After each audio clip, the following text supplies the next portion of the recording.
Okay. Sekali.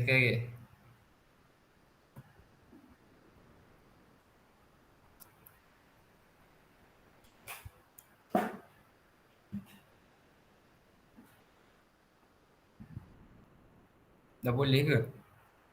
Boleh bang. Dah boleh cakap. Kau dah record dah. Okey. Assalamualaikum warahmatullahi wabarakatuh dan salam sejahtera kepada murid-murid sekalian. Terima kasih diucapkan kepada murid-murid yang sudi hadir pada kelas cikgu walaupun dalam keadaan secara online. Okey, hari ini murid-murid, cikgu akan mengenalkan kepada murid-murid punca-punca disleksia. Sebelum kita mengetahui apa yang cikgu nak ajar, kita perlulah lihat objektif. Yang pertama, hari ini kita akan dapat menyatakan maksud disleksia. Seterusnya, kita dapat mengetahui golongan yang terlibat dengan disleksia. Yang ketiga, dapat mengenali punca disleksia. Yang keempat, kita dapat menerangkan simptom disleksia. Yang kelima, dapat menjelaskan ujian pengesahan masalah disleksia. Dan yang terakhir, kita dapat menyebutkan rawatan disleksia. Okey, kita teruskan dengan apakah itu disleksia. Disleksia ini merupakan gangguan dalam proses pembelajaran yang selalu dijumpai di mana gangguan ini mempunyai gejala kesulitan dalam menulis, membaca atau mengeja. Jika ditanyakan kepada cikgu, adakah disleksia hanya ada berlaku pada kanak-kanak sahaja? Tidak. Tidak, kerana disleksia bukan sahaja dialami oleh murid-murid yang berbawah umur, namun berlaku juga kepada orang dewasa. Selanjutnya, kita pergi kepada punca-punca disleksia. Yang pertama, punca-punca disleksia ini boleh berlaku akibat kelahiran bayi yang pramatang. Oleh hal ini, bayi yang lahir dalam peramatan akan mengalami masalah gangguan perkembangan seperti dalam otak mereka. Oleh itu, perkembangan mereka lambat sedikit. Jadi seterusnya kita teruskan dengan nombor 2 ialah faktor neurobiological. Ada kanak-kanak yang lambat berkembang pada sistem saraf tertentu seperti contoh yang selalu kita dengar adalah kanak-kanak lelaki lambat matang berbanding perempuan. Namun itu hanyalah faktor yang kita katakan kerana itu hanyalah khabar-khabar kata-kata daripada orang. Namun ia boleh dijadikan juga sebagai faktor punca-punca disleksia juga. Seterusnya kita pergi kepada nombor 3 iaitu kepada faktor keturunan. Terdapat juga kajian yang menyatakan bahawa disleksia disebabkan oleh kromosom 15, 1 dan 16 yang boleh diperturunkan kepada generasi. Jadi, yang mana nak tahu ada ke tak disleksia ini, kita akan pergi kepada perakhiran nanti akan ada ujian pengesahan. Jadi seterusnya kita pergi kepada simptom disleksia. Disleksia ini yang pertama ialah kesukaran membaca. Macam kita tengok adik-adik kita, tengok dia boleh membaca ke tak, kita buat ajarlah dia baca sikit-sikit sebelum dia masuk ke dalam alam persekolahan seperti tadika, prasekolah. Mereka ini kelihatan susah untuk membaca daripada pelajar yang normal kerana mereka mengalami masalah disleksia. Oleh itu, ibu bapa perlulah sentiasa memerhatikan anak-anak sentiasa dalam masa mereka berkembang seperti dalam umur lingkungan 6 tahun dan ke bawah. Yang kedua, kita dapat melihat bahawa simptom disleksia ialah perkembangan motor yang lambat. Mereka lambat belajar berjalan, merangkak dan berlari kerana motor mereka itu lemah. Faham tak motor itu lemah? Maksudnya mereka susah untuk menulis, berjalan apa semua tu kerana mereka tidak dilatih lagi dengan baik akibat mempunyai masalah disleksia. Yang seterusnya, kita dapat melihat bahawa mereka mudah sakit seperti jangkitan penyakit demam. Mereka juga mudah terkena asma. Oleh itu, kita perlulah berjumpa dengan doktor, beri rawatan dan tanya apakah simptom yang berlaku pada anak-anak kita ini. Walaupun kita nampak itu perkara biasa, kita perlu menjadikan itu sebagai awareness sebagai ibu bapa. Seterusnya, kita perlu pergi kepada ujian mengesahkan disleksia. Ini yang cikgu katakan tadi. Jadi kita pergi kepada benda yang pertama, sejarah kesihatan keluarga. Doktor pakar mestilah menyoal sidik ahli keluarga yang mempunyai masalah disleksia ataupun tidak. Jadi kita tanyalah satu-satu macam nenek, bapa dan yang berkaitan dengan ahli keluarga, saudara mara, agar kita tahu adakah ada sejarah disleksia di sebalik keturunan kita. Kalau tak, kita dapatlah cegah awal perkara ini supaya ia tidak berlarutan. Seterusnya yang kedua, keadaan rumah juga menjadi faktor disleksia, okey? Contohnya apa?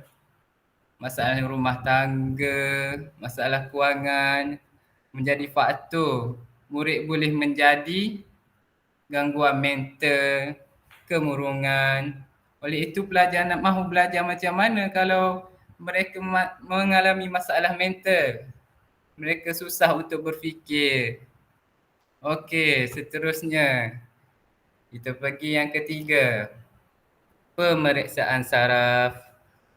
Ujian ini dilakukan bagi mengesan disleksia yang mempunyai kaitan dengan gangguan otak, mata dan pengenaran. Ini dilakukan oleh doktor-doktor pakar lah. Cikgu tak pakar mana. Jadi kena berjumpa dengan doktor. Yang kelima. Yang keempat, masalah psikologi, iaitu memastikan keadaan mental anak stabil atau tidak seperti kemurungan kerana menjejaskan pelajaran mereka. Okey, seterusnya kita pergi kepada rawatan disleksia.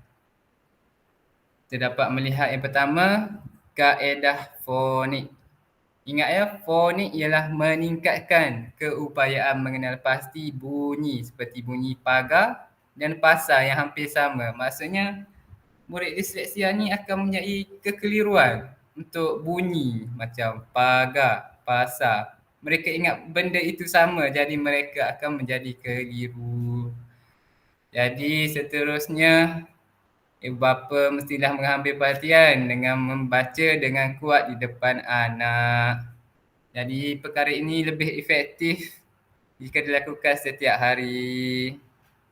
Jadi jika disleksia ini terkena kepada orang yang lebih tua atau lebih dewasa, mereka perlu diberikan cerita kerana untuk mengajar mereka itu lain kerana perkembangan awal yang otak kita berkembang dengan cergas ini adalah lingkungan 6 tahun ke bawah. Jadi yang ketiga, memberikan keberanian untuk anak membaca, iaitu selalulah memberi anak kita baca buku. Kita dahulukan dia baca sebelum kita baca. Jadi setiap hari kita lakukan, dia akan berani. Jika dia akan berani, kita dapat atasilah masalah disleksia dia. Okey, seterusnya yang keempat, kita perlu lahadkan masa menonton televisyen. Bukan sahaja televisyen, perkara-perkara elektronik seperti radio, terutamanya telefon bimbit lah yang sekarang ni lebih maju, zaman moden. Murid-murid suka bermain telefon. Jadi perkembangan dia lambatlah. Kalau dia duk asyik main phone, bila dia nak belajar? Jadi dengan ini kita dapat mengurangkan masa dia untuk membuang masa. Jadi kita banyakkan masa dia untuk membaca. Oleh itu lebih banyak latihan yang dilakukan yang boleh memberikan kesan efektif. Dapat mengubah mereka dapat membaca dengan lebih baik. Jadi selain daripada kita menghadkan masa menonton televisyen ataupun elektronik, kita juga mestilah mencari bahan bacaan yang mempunyai kandungan yang menarik. Seperti carilah buku cerita. Macam anak kita minat apa? Minat cerita dongeng ke? Tak adalah minat cerita dongeng, cerita kartun ke, upepeng ke. Agar mereka tertarik untuk membaca. Kalau kita bagi buku yang dia tak menarik, buku novel lah, manalah dia nak baca. Jadi, seterusnya kita tengok pada rujukan habis kad-kad yang tadi. Okey. Cikgu akan tanyakan, cikgu akan membuka pertanyaan murid-murid. Yang mana murid-murid nak tanya soalan, murid boleh tanya. Okey. Silakan tanya. Siapa tu? Kata Bagi tahu nama. kalau baik cikgu. Nama saya Muhammad Isakim bin Nasri. Saya ingin tanya, Ya, tanya apa tu? adakah budak disleksia ni dari segi tingkah laku mereka ni sama seperti hyperaktif? Sama seperti hyperaktif. Adakah mereka dari segi tingkah laku tu adakah sama ataupun tidak? Oh, tidak. Kerana mereka ni hanya mempunyai masalah dalam membaca, mengira, berjalan apa semua. Mereka mempunyai masalah perkembangan. Mereka lambat sikit daripada lain.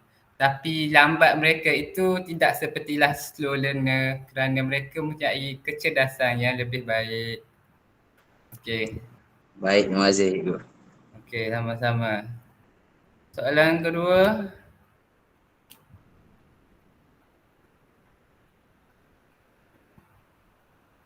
Tak ada lah. Terus tanya. Okay, saya Firaskan bin Ismail ingin bertanya kepada cikgu, Okey. adakah pemakanan ni faktor seorang murid tu dapat disleksia? Oh, ya. Pemakanan ni menjadi faktor kepada disleksia juga sebab pemakanan ini akan menjadi darah daging, iaitu ia memenuhi zat-zat keperluan kita. Jika kita makan benda yang tidak memerlukan oleh badan seperti berlebih gula, lebih garam, ia akan mengganggu perkembangan otak kita. Jadi pemakanan ni amatlah penting bagi mengelakkan perkembangan kita lambat. Oleh itu ibu bapa ataupun kita semua harus menjaga makanan dan tunjuk tingkah laku yang baik kepada semua orang dengan makan makanan yang sihat. Okey, itu saja. Nafis dia nak tanya cikgu. Tadi saya nampak dah kat tangan. Okey, Nafis. Boleh cik? Tanya. Okay, nama saya Muhammad Nafis Amni bin Muhammad Arman. Jadi soalan saya ni, rasanya bila masalah disleksia ni akan berakhir? Masalah disleksia ni tak akan berakhir sehinggalah kita cari strategi, cara, usaha untuk mereka menjadi lebih baik ataupun meningkatkan keupayaan mereka dalam membaca, berjalan, bertutur. Jadi kita mestilah cari strategi yang terbaik. Kita perlu fikir dan atasi masalah tersebut. Seperti yang cikgu telah sebutkan tadi. Okey. Tak ada dah. Kalau macam tu, itu sahaja daripada cikgu. Terima kasih semua. Assalamualaikum dan salam sejahtera.